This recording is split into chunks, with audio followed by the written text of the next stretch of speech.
কালো কাপড়ে ঢাকা মিরপুর স্টেডিয়ামের একাডেমি মাঠের লোহার গ্রিল, দলগুলোর অনুশীলন দেখা যায় না ঠিকমতো। তবে টিম লিস্টে চোখ বুলিয়ে নিলে স্পষ্ট দেখা যায় এবারও কেবল দুই একটা ফ্র্যাঞ্চাইজি শক্তিশালী দল গড়েছে, আর তার মধ্যে ডিফেন্ডিং চ্যাম্পিয়ন ফরচুন বরিশালের কথা আলাদাভাবে বলতেই হবে।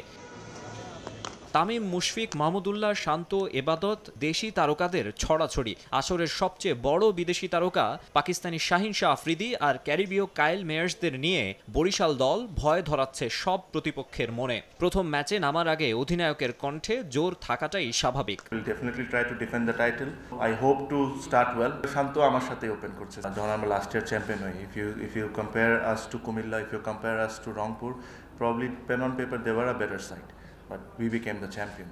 সো এই বছরও আমার কাছে মনে হয় যে কয়েকটা team probably they might not have big names, but they are very well balanced. সবশেষ 2020 সালে বিপিএলে অংশ নিয়েছিল রাজশাহী। সেবার শিরোপা জিতেছিল রাজশাহী রয়্যালস। মাঝের আসরগুলোতে ছিল না তারা।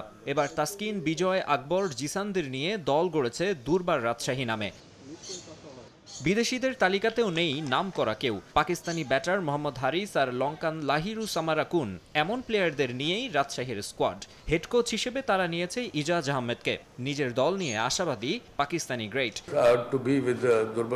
টি-20-তে কিছু ভালো ইনিংস বা ভালো স্পেল ম্যাচ জেতাতে বড় ভূমিকা রাখে। আমাদের দলটা ভালো, তাসকিন, বিজয় আর রাব্বির মতো অভিজ্ঞরা আছে, প্রত্যেকে দারুণ ক্রিকেটার। কাগজে কলমে বরিশালকে এগিয়ে রাখবে যে কেউ, তবে সংক্ষিপ্ত ফরম্যাট বলেই নির্ভর থাকতে পারছে না তারা। একটা দল বর্তমান চ্যাম্পিয়ন, আরেক দল নতুন ফ্র্যাঞ্চাইজির অধীনে বেশ কয়েক বছর পর অংশ নিচ্ছে। প্রথম ম্যাচ হওয়ায় এই ম্যাচটাই পুরো আসরের টোন সেট করে দিতে পারে।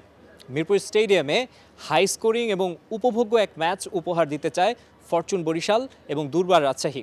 তবে তার চেয়েও বেশি চাওয়া থাকবে পূর্ণ পয়েন্ট নিয়ে আসরটা শুরু করা। মিরপুর শেরেবাংলা জাতীয় ক্রিকেট স্টেডিয়াম থেকে মাকসুম আলম খান, সময় সংবাদ, ঢাকা।